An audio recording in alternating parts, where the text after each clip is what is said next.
Ya, kita bulan ini akan belajar banyak mengenai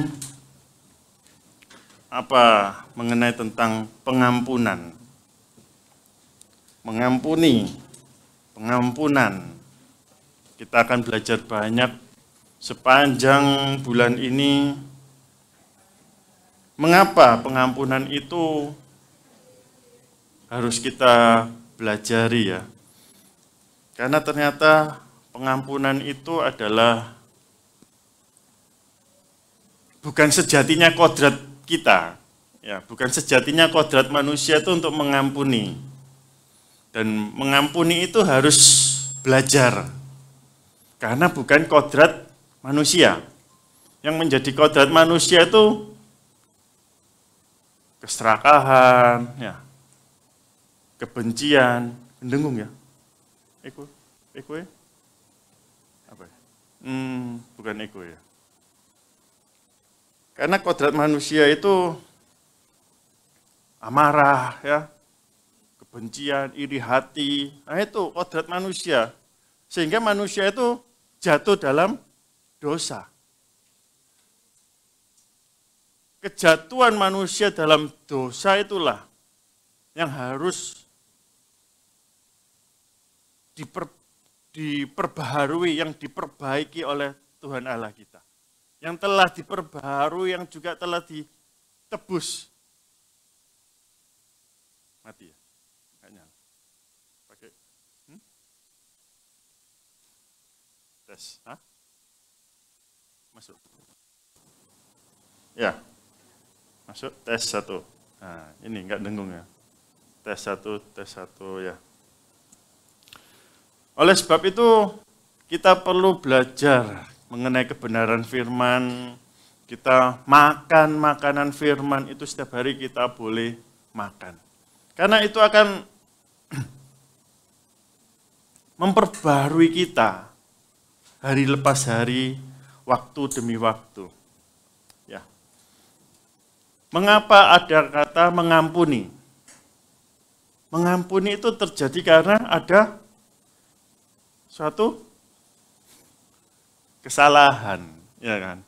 Ada kesalahan yang salah, jadi ya entahlah siapa yang salah ya. Ini terkait daripada itu, terlepas daripada itu. Jadi orang yang ada kata-kata mengampuni itu karena ada sebuah kesalahan. Ya, kesalahan terjadi itu karena apa? Karena adanya perbedaan pandangan. Karena perbedaan kita kalau manusia, jangankan sekelompok lebih dari 10, berdua aja kadang bisa sudah beda pemikiran, beda pandangan, ya. Berdua saja kita sudah berbeda. Berdua saja kita bisa berbeda pandangan, apalagi bertiga. Ini bukan perkara nomor 1, 2, 3 ya. Nah, jangan lupa tanggal 14 harus dipilih. Jangan nggak pilih. Gunakan hak suara untuk memilih, ya.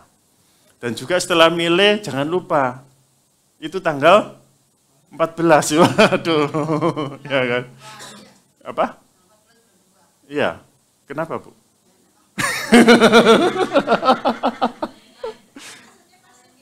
Valentinean nggak Bu? Valentinean nggak Bu? Ya, terus lali. Ya sampai anaknya aja, Valentinean.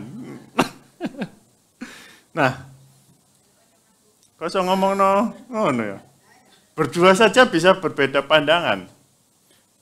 Jadi kita selagi di dalam Kristus, kita harus memiliki kesatuan dalam pemikiran. Biarlah kita itu sehati sepikir di dalam kepala kita, yaitu Kristus Yesus. Seperti Paulus mengatakan di 2 Korintus, dia mengatakan, bersukacitalah usaha karena dirimu supaya sempurna. Ini supaya sempurna loh, kita supaya menjadi sempurna, ya. Kita disuruh juga bersukacita, ya kan? Sehati sepikirlah kamu. Sehati sepikir. Hiduplah dalam damai sejahtera, maka Allah itu yang sumber kasih dan damai sejahtera itu akan menyertai kamu. Nah, kita disuruh untuk sehati sepikir di dalam Kristus. Memang perbedaan akan terjadi. Tetapi ketika kita di dalam Kristus, kita sudah sehati sepikir. Ada perbedaan itu hanyalah sebuah hal yang kecil. Bukanlah sesuatu yang besar, bukanlah sesuatu yang harus dinomorsatukan. Tetapi biarlah sehati sepikir di dalam Kristus inilah yang mempersatukan perbedaan-perbedaan itu. Jadi sudah lagi tidak ada lagi yang namanya yang harus dibesar-besarkan. Sesuatu yang bermasalah itu. Tapi biarlah yang bermasalah itu kita bawa ke dalam hadirat Tuhan, ke dalam pikiran Tuhan, sehingga apa? Sehingga dapat tidak lagi bermasalah. Ya. Karena kalau kita mau terus mengejar hal-hal yang bermasalah itu, ya kita akan hidup di luar Kristus. Kita nggak lagi sehati dan sepikir itu tadi. Bagaimana orang yang bisa sehati dan sepikir itu bisa meredam masalah, menimbulkan hari kasih sayang itu tadi. Hari Valentine ya. Nah, di mana Valentine kan identik dengan kasih sayang, dengan apa? Dengan pemberian yang katanya bunga lah. Ya. Kok coklat? Bukannya yang enak asem-asem ya? Yang manis-manis atau yang asem-asem? Nah, ya kan? Kasih coklat yang manis-manis. Jangan hanya coklat yang manis. Tapi apa? Tingkah laku kita juga harus manis. Ya kan? Mau tingkah lakunya manis atau asem? Nah, itu. Ya kan? Jangan jadi sok manis juga. Harus benar-benar manis, kayak coklat, gak nipu. Kalau cinta bisa nipu. Katanya kalau cinta anak muda, cinta monyet, cinta rasa kok coklat. Nah, itu coklatnya teet gitu ya. Nah, jadi kita harus sehati dan sepikir di dalam Kristus. Makanya apa? Bagaimana kita bisa sehati sepikir? Makanya anak-anak muda itu harus pacaran itu dengan orang yang seiman. Gak bisa beda iman bisa mengatakan sehati sepikir. Ya kan? Gak bisa. Kata-kata sehati sepikir itu juga harus seiman. Sepandangan dengan Kristus, kepala kita.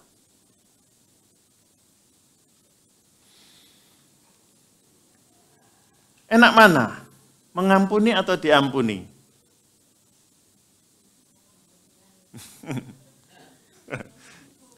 Susah loh mengampuni, enak mengampuni.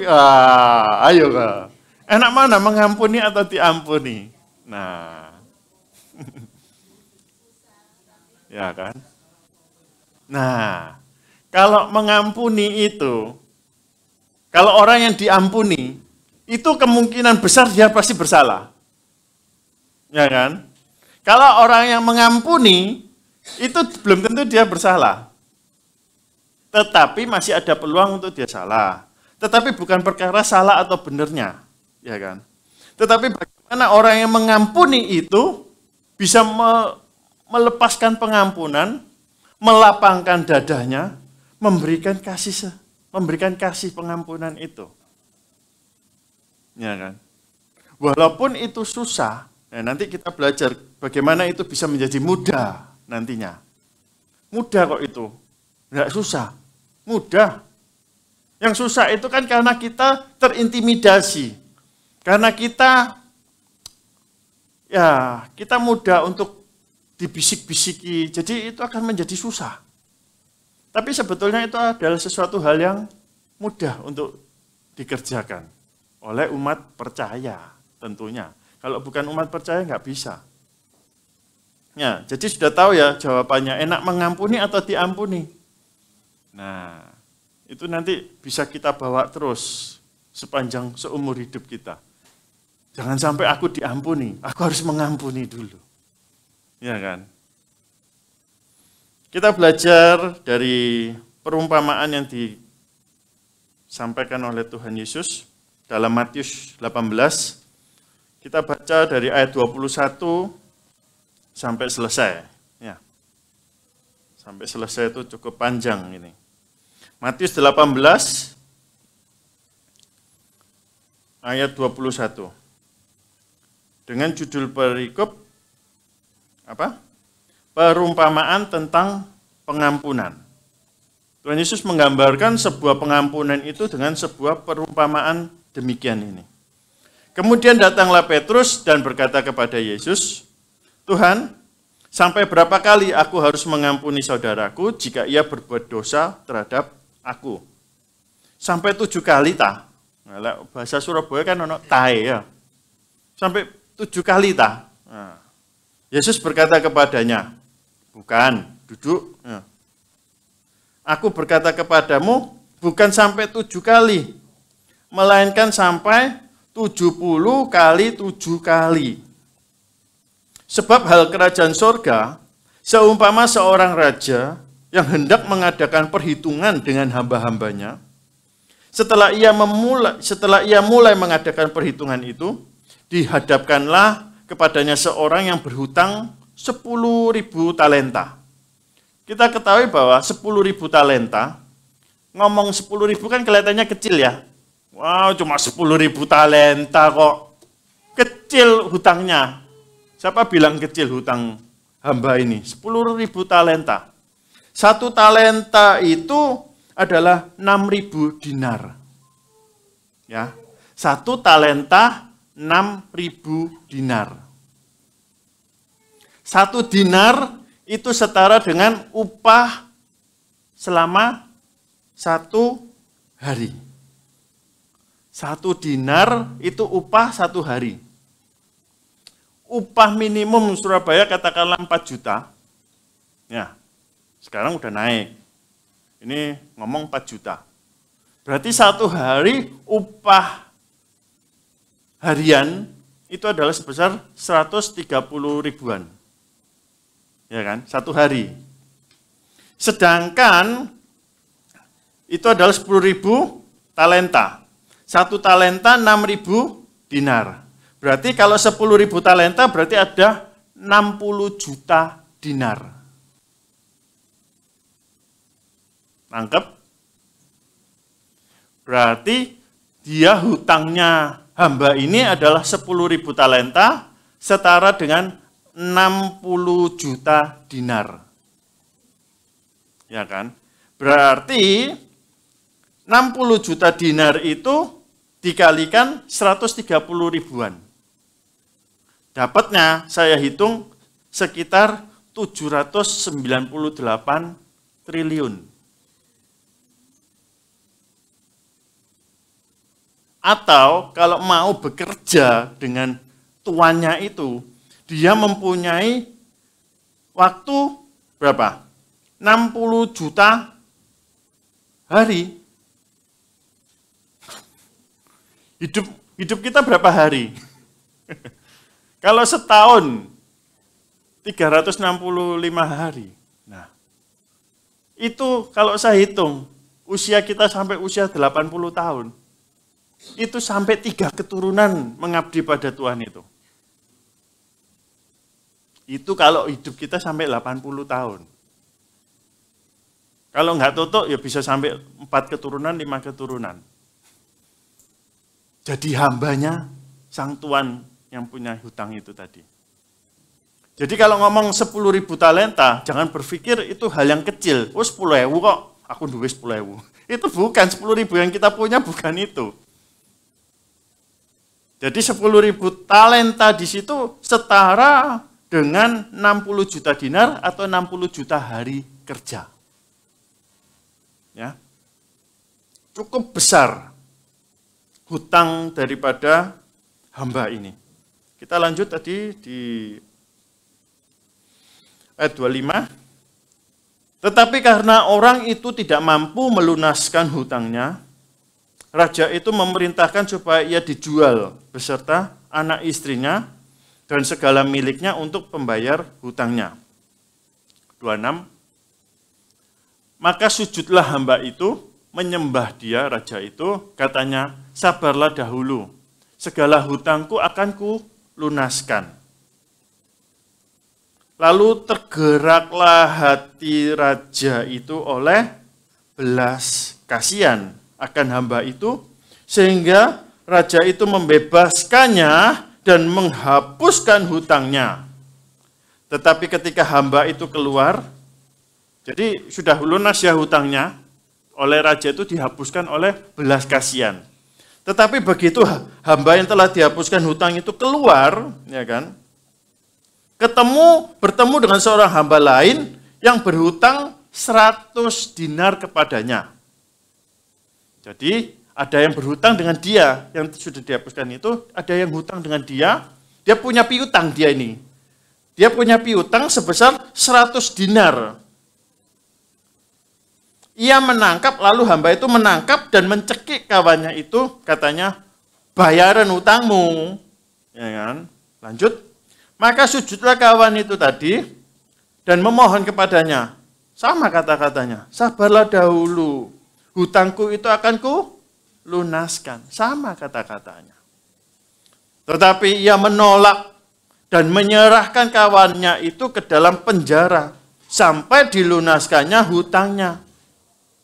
Melihat itu, kawan-kawannya yang lain itu sedih.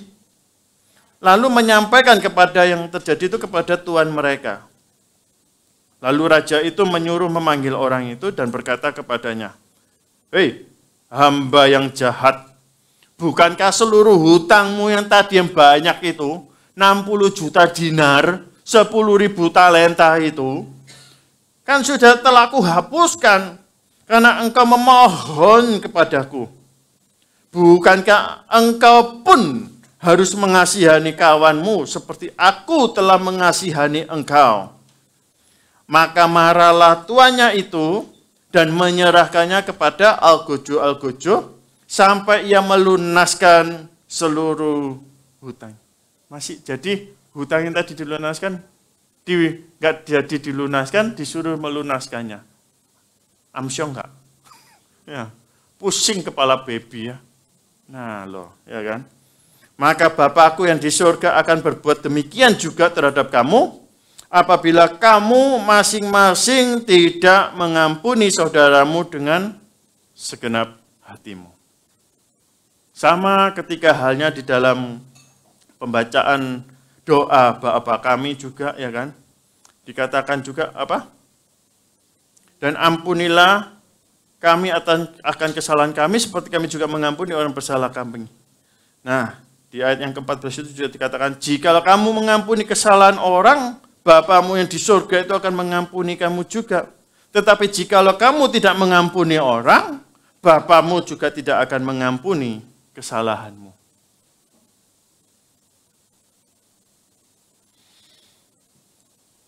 Bukankah dosa kita dikatakan semerah kirmisi?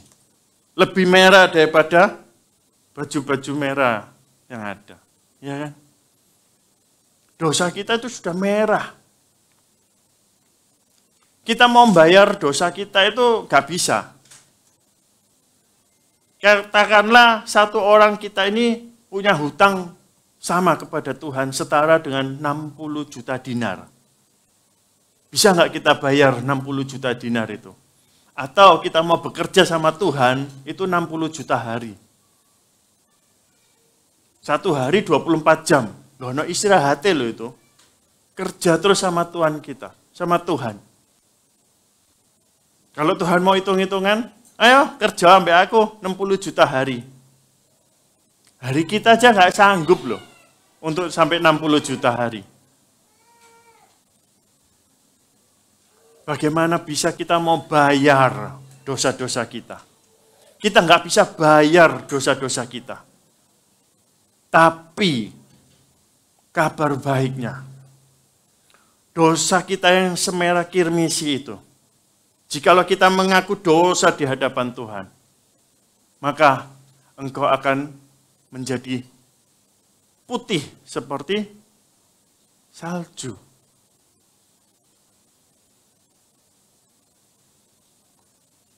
Merah yang semerah kirmisi, merah yang semerah darah itu pun akan menjadi putih seperti salju. Karena Dia adalah Tuhan yang penuh dengan belas kasih. Ketika kita punya Tuhan yang penuh dengan belas kasih, demikian juga Tuhan itu menuntut. Hei, kamu itu sudah tak ampuni dosamu. Kamu nggak perlu lagi kerja padaku 60 juta hari. Dan kalaupun kamu punya duit sampai berapa tadi? 798 triliun. Kamu nggak perlu bayar. Cukup duitmu yang 800 triliunan itu kamu foya-foyakan lah. Kamu habiskan. Kamu jual. Dan ikutlah aku. Kalaupun kita punya saat ini 800 triliun. Nah, bisa bayangkan 800 triliun seberapa banyaknya? Ya. Itu gak perlu kita kasihkan kepada Tuhan. Tuhan tuh gak perlu 800 triliun. Malah Dia suruh jualan wis. Jual. Berikan kepada yang butuh. Yang masih belum punya 800 triliun untuk bayar hutangnya itu loh. Kasihkan, kamu yang ikut aku. Bayangkan, kita punya hutang yang begitu besar kepada Tuhan. Petrus mengatakan, hutang itu sudah dibayar lunas dengan darah yang mahal, bukan dengan emas, perak, permata, tetapi dengan darah yang mahal. Itulah darah perjanjian, darah anak domba Allah, yang nggak bisa didapatkan, yang nggak bisa juga ada di dalam dunia ini. Karena hanya dengan darah anak domba lah kita beroleh penebusan dosa. Karena ketika kita sadar, ketika kita sudah menjadi sadar kita itu nggak berguna, kita itu nggak ada artinya di luar Kristus. Kita tuh sejatinya harus juga melepaskan pengampunan. Nggak hanya hidup dalam, karena apa? Hidup di luar pengampunan, itu kita nggak akan hidup dalam damai sejahtera Allah. Hidup kita akan terus terintimidasi dengan hal-hal yang menyangkut kesalahan-kesalahan orang lain. Kita akan terus membawa kesalahan-kesalahan orang lain. Kesalahan-kesalahan yang terjadi. Mau terus dibawa sampai ke liang kubur. Lalu terus di dalam liang kubur terus dibawa ke Tuhan. Ini loh Tuhan, kesalahan-kesalahan orang-orang itu tadi. Yang sudah menyakitiku. Sehingga aku kena kanker. Wah, aku kena penyakit ini Tuhan. Tensiku tinggi kena gara-gara mikir kesalahan orang ini. Waduh.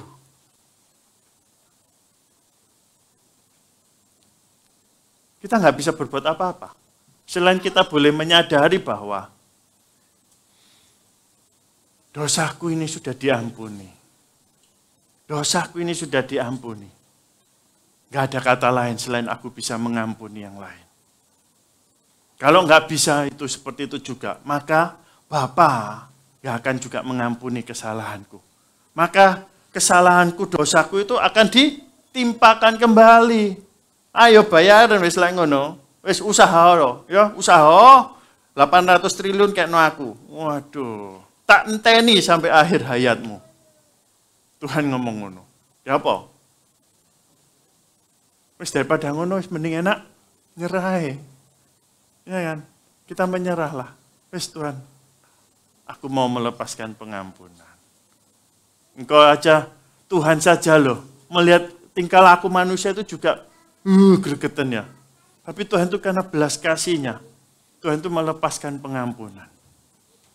Gak hanya melepaskan, tapi Dia mengikat dengan sebuah perjanjian. Perjanjian dengan darah anak domba Allah. Diikat. Jadi kalau sama Tuhan tuh gak main-main. Dia tuh mengikat dengan, kalau kita mau perjanjian dengan orang, harus ada hitam di atas putih di atas materai. Tuhan itu sama, dia mengikat dengan darah anaknya. Kalaupun manusia berjanji bisa lupa, nulis saja sudah lupa, kadang sudah lupa ya, apalagi nggak secara tertulis, bisa lupa. Tapi Tuhan itu nggak akan pernah lupa. Ketika dia melihat dosa kita, melihat dosa, yang dilihat bukan manusianya ini. Tuhan tuh ngelihat siapa? Tuhan ngelihat pengorbanan anaknya yang tunggal. Yang dilihat itu Tuhan Yesus, yang dilihat Yesus, yang dilihat Yesus. Anaknya. Dia nggak melihat aku sebagai Gary, enggak. Tapi aku ini sudah diselimuti oleh darah Kristus. Sehingga Bapa melihat pengorbanan darah anaknya itu loh. Sudah terbayar lunas. Yang dilihat Tuhan, yang dilihat Bapa, yang dilihat Bapa kepadaku ini bukan aku sejatinya, tetapi apa? Anaknya yang tunggal. Anaknya yang telah melumuri darahnya itu dari ujung kepala sampai ujung kakiku. Dengan lumuran darahnya menebusku. Bapa melihatnya demikian. Oleh sebab itu kita pun juga harus melepaskan pengampunan kepada siapapun, walaupun nggak seiman, walaupun nggak seimannya, lepaskan pengampunan. Melepaskan pengampunan bukan hanya menunggu momen Valentine setahun sekali, mungkin kayak kemarin mungkin momen Imlekan, nanti momen apa yang setahun sekali kayak gitu. Jangan nunggu momen setahun sekali. Karena belum tentu setahun sekali itu ketemu. Ya lah ketemu setahun sekali. Lepas nggak nak ketemu hilang jalannya. Katakanlah ketemu. Bermaaf-maafan. Mereka ditonton amplop ya. Waduh, sak ini mana? Memang dia benci ambil aku dikei titik. Ya, ini dendam ini. Aku ngampuni loh, tapi dia nggak iso. Waduh, iki aku dikei titik. Wah, iki gak genai. Ya, biasanya nggak sakmene. Wah, wes mulai. Ono ae digolek, ono ae salahne wong. Ono. Salahnya orang itu pasti ada. Tetapi kembali lagi ketika di awal tadi, ketika kita sehati sepikir, kita hal-hal kecil, ya selalulah itulah. Itu bukan suatu hal yang besar. Karena aku sudah ditebus dengan darah yang mahal. Terlalu mahal. Terlalu mahal. Aku sudah ditebus. Ingat bahwa kita sudah terlalu mahal. Terlalu mahal. Nggak ada lagi perkara yang bisa menggantikan keterlaluan mahalnya Tuhan itu. Dari perumpamaan ini, kita belajar dari dua hal, yaitu biarlah pengampunan itu berbicara mengenai belas kasih. Dikatakan tadi apa? Lalu tergeraklah hati raja oleh belas kasihan akan hamba itu, sehingga apa? Raja itu membebaskan dan menghapuskan hutangnya yang besar 1000 talenta, 10.000 talenta itu. Tanpa belas kasih, raja itu nggak akan bisa segitunya itu melepaskan haknya raja itu loh. Ya kan? Raja itu sebetulnya sudah bisa kaya lagi loh, dapat 10.000 talenta lagi ya. Pundi-pundinya itu bisa bertambah lagi. Tapi raja itu dengan belas kasihnya melepaskan hamba itu tadi. Oleh sebab adanya belas kasihan.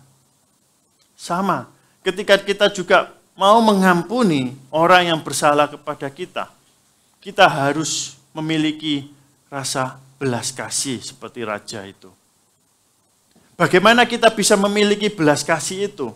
Seperti tadi juga, maka kita harus perlu tinggal di dalam pokok kasih itu tadi, siapa? Kita tinggal di dalam Yesus. Di Yohanes 15 ayat 4 dikatakan, tinggallah di dalam aku, dan aku di dalam kamu, sama seperti ranting tidak dapat berbuah dari dirinya sendiri, kalau ia tidak tinggal pada pokok anggur, demikian juga kamu tidak berbuah jika kamu tidak tinggal di dalam aku. Akulah pokok anggur dan kamulah ranting-rantingnya. Barang siapa tinggal di dalam Yesus Kristus dan Yesus tinggal di dalam kamu, maka kamu akan berbuah banyak. Sebab di luar Yesus Kristus, kamu tidak dapat berbuat apa-apa. Inilah kuncinya. Bagaimana kita bisa memiliki belas kasih Allah. Kita boleh tinggal di dalam Yesus Kristus. Dialah pokok anggur, dialah pokok kasih itu. Ketika kita nggak bisa hidup di dalam dia nggak hidup di dalam kita. Dikatakan apa? Kita nggak bisa berbuah. Jangankan banyak, satu buah aja nggak mungkin tumbuh. Karena kita hidup di luar Yesus. Buah pengampunan tidak akan bisa tumbuh karena kita hidupnya di luar Yesus. Ketika kita hidup di dalam Yesus, Yesus di dalam kita akan menghasilkan buah pengampunan. Jadi amat sangat disayangkan, amat ironis ketika orang Kristen ngomong, aku nggak bisa mengampuni.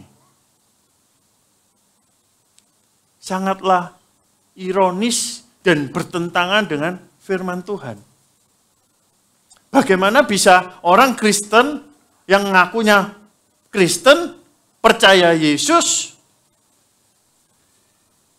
berdoa kepada Yesus, beribadah kepada Tuhan Yesus, tetapi nggak bisa berbuahkan pengampunan.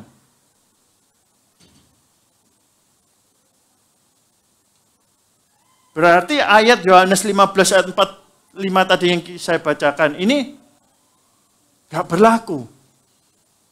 Ya kan? Ayat ini sudah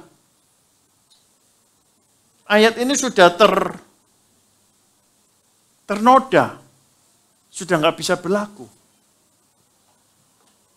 Tetapi sebenarnya ayat ini harusnya bekerja.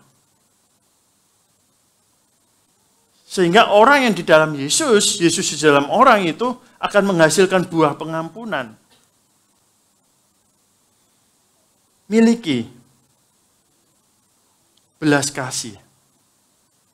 Kalau orang dunia mau mengampuni itu dengan syarat, tetapi kita boleh mengampuni tanpa syarat. Bukan tanpa syarat juga. Karena apa? Sejatinya kita sudah punya jaminan penebusan dosa. Itu adalah bekal kita untuk boleh dapat memberikan buah pengampunan. Kalau orang dunia, aku bisa mengampuni ya, tunggu. Kalau 3 jam ya. Kalau orang percaya, miliki waktu mungkin jangan 3 jam. Yang lebih sedikit 1 jam, 30 menit. Ya. Karena kita masih hidup dalam daging. Mungkin itu butuh waktu untuk bisa mengampuni. Kalau mungkin orang dunia setahun sekali untuk melepaskan pengampunan, kita jangan setahun sekali ya. Setahun 365 kali. Bukankah 70 kali 7 dikatakan? Ya kan? Oh ya, itu belum saya bahas ya. Ngomong 70 kali 7, kenapa kok 7 yang diangkat Tuhan Yesus? 7 hari penciptaan. Ya. 7 itu berbicara mengenai kesempurnaan. 7 itu berbicara mengenai kekudusan. Di hari yang ke-7 kita mengadakan sabat. Perhentian. 7 itu berbicara kesempurnaan, kekudusan, pemulihan. Seperti halnya juga ini, pengampunan ini adalah pemulihan. Jadi, angka 7 itu adalah menunjukkan kesempurnaan, kekudusan. dan pemulihan. Ya. Tadi yang kita mau belajar penuh dengan belas kasih, kita harus tinggal di dalam Yesus sebagai pokok anggur yang benar, sehingga ketika kita tinggal di dalam Dia, Dia ditinggal di dalam kita akan berbuah banyak, kita akan berbuahkan pengampunan. Kita akan berbuahkan hal-hal yang kudus, hal-hal yang berkenan, hal-hal yang mulia. Dan yang kedua dan yang terakhir, kita mau belajar yaitu kita itu diampuni untuk mengampuni. Kita diberkati untuk boleh menjadi berkat. Kita diampuni untuk boleh dapat mengampuni. Seperti di ayat tadi, di ayat 33, Matius 18:33 dikatakan, bukankah engkau pun harus mengasihani kawanmu seperti aku yang telah mengasihani engkau. Ini perintah. Bukankah engkau pun harus mengasihani kawanmu seperti aku juga telah mengasihani engkau. Hanya demi belani. Karena apa? Gini, hutang atau kesalahan orang lain itu nggak akan setara dengan 10.000 talenta. Dikatakan tadi firmannya kan demikian. Hutang orang lain berapa tadi? Cuma 100 dinar. Cuma apa? 100 hari kerja tok loh. Gak sampai setahun. Cuma 100 hari kerja. Kamu mempersalahkan, kamu mempersoalkan hal yang kecil. Padahal kita sudah menerima hal yang sangatlah besar. Gak setara. Weh. Kesalahanmu itu lebih besar, kesalahanku ini lebih besar. Jangan persoalkan hal yang kecil. Hal yang di dunia ini kecil. Karena apa? Semua yang di dunia ini nggak dibawa kok. Ketika kita dipanggil pulang. Ada nggak yang mau dibawa? Nggak bisa. Mau ditaruh dalam liang kubur pun kita nggak nikmati. Yang nikmati siapa? Penjaganya. Ya kan? Hal yang di dunia ini nggak kita bawa.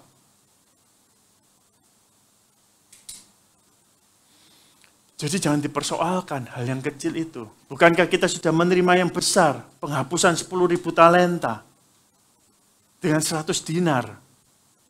Gak ada bandingannya.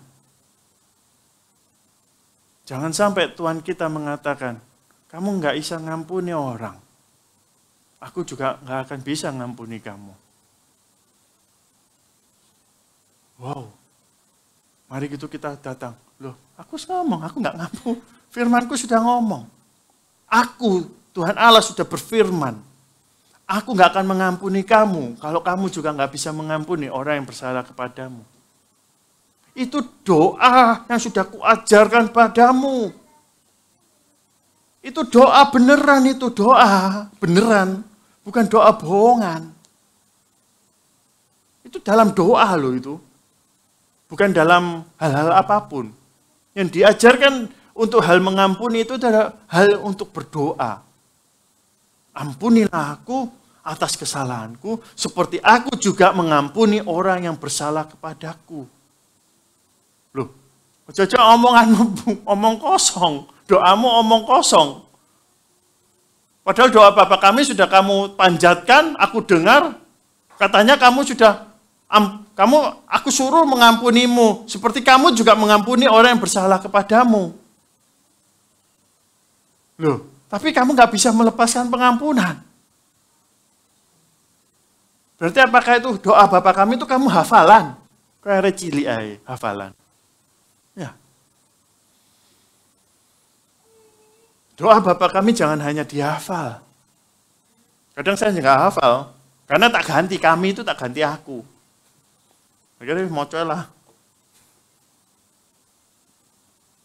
Ya kan? Diampuni untuk mengampuni. Miliki pemikiran bahwa aku sudah diampuni. Dosaku yang parah, dosaku yang, jangankan dosa perbuatan kita yang sudah parah, dosa kita sudah merucut itu aja, lahir itu sudah berdosa luar biasa kepada Tuhan. 10.000 talenta sudah terjadi ketika kita sudah di kandungan ibu. 10.000 talenta itu sudah terbawa. Bagaimana kita bisa bayar 10.000 talenta? Ya kan? Tapi dengan mengaku, dengan mulut mengaku, hati percaya. Kita diampuni dosa-dosa kita.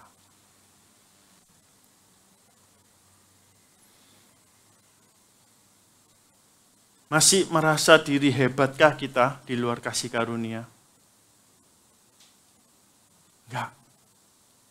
Justru di dalam kasih karunialah, biarlah kita boleh semakin merendahkan diri. Di dalam kasih karunia kita boleh semakin, bukan seperti ombak yang terus mau menerjang. Tetapi biarlah kita boleh semakin rendah diri, rendah hati. Kita jangan tergulung itu ke atas terus. Biarlah kita tergulung itu ke bawah. Mbok carae apa? Tapi biarlah kita terus ke bawah. Merendahkan hati terus ke bawah. Jangan seperti ombak. Ombak semakin besar akan semakin menerjang. Membumi hanguskan. Menghancurkan. Jangan seperti ombak. Kita nggak akan bisa merasa diri hebat. Karena kita bukanlah siapa-siapa. Kita ini umat tebusan yang sudah dimerdekakan. Kita bukan merdeka karena diri kita mampu, karena kita sudah dimerdekakan. Dan kita nggak bisa bayar. Kita nggak bisa menebus, kita nggak bisa, Tuhan sudah menebus kita, sudah membayar kita nggak bisa membalasnya. Nggak bisa. Nggak ada satupun perbuatan kita, pelayanan kita, persembahan kita, apapun kita, nggak bisa untuk membayar kok. 10.000 talenta, 800 triliun itu. Nggak ada bisa. Semuanya hanya oleh karena kasih karunia. Dan biarlah oleh karena kasih karunia, kita terus terbuai. Kita terus tergulung dalam kerendahan hati. Bukan dengan kesombongan, kecongkakan. Ayat yang terakhir, 2 Timotius 3 ayat 1. Sebab ketahuilah bahwa hari-hari terakhir akan datang masa yang sukar. Manusia akan mencintai dirinya sendiri dan menjadi hamba uang. Mereka akan membual, menyombongkan diri, mereka akan menjadi pemfitnah, mereka akan berontak terhadap orang tua dan tidak tahu berterima kasih, tidak mempedulikan agama, tidak tahu mengasihi, tidak mau berdamai. Ini termasuk ketika kita nggak mau melepaskan pengampunan, kita nggak mau berdamai, kita nggak mau hal-hal yang damai, yang maunya yang perang, maunya yang terus gitu. Nah itu. Karena hari-hari terakhir, ini sudah termasuk hari-hari terakhir. Orang-orang sudah seperti ini. Gak tahu mengasihi, gak tahu berterima kasih bahwa sudah ditebus darah dengan darah yang mahal. Sudah gak peduli dengan agama. Tidak mau berdamai, suka menjelekan orang, tidak dapat mengekang diri, sukanya yang louder, yang ya, pengekangan diri. Ini dikatakan juga yang terakhir tadi, secara lahiriah mereka menjalankan ibadah mereka, tetapi pada hakikatnya mereka memungkiri kekuatannya. Jauhilah mereka. Kata-kata jauhilah mereka, jangan buru-buru kita menjauhi mereka-mereka itu. Tetapi haruslah introspeksi bahwa balok yang di mata kita itu harus dikeluarkan terlebih dahulu sebelum kita mengeluarkan selumbar daripada mata orang lain. Ya. Jangan buru-buru menjauhi mereka. Tapi keluarkan dulu balok di mata kita. Balok dengan selumbar lebih besar baloknya. Kita menghakimi orang dengan selumbar mata. Ono selumbar mata ono selumbar di matamu. Ya. Tapi ada balok. Sing kono ngomong iku lho balok di matamu. Ya. Introspeksi diri. Hidup dalam pengekangan diri. Hidup dalam pelepasan pengampunan. Kiranya Tuhan memberkati, Tuhan menjamah setiap hati kita untuk boleh dapat berbuahkan pengampunan. Karena kita telah menerima pengampunan yang lebih besar, jauh lebih besar. Jangan persoalkan 100 dinar, persoalkan bahwa engkau dan saya sudah dibayar lunas. 10.000 talenta, 800 triliun sudah dibayar lunas oleh dengan darah yang mahal Tuhan Yesus kita. Amin.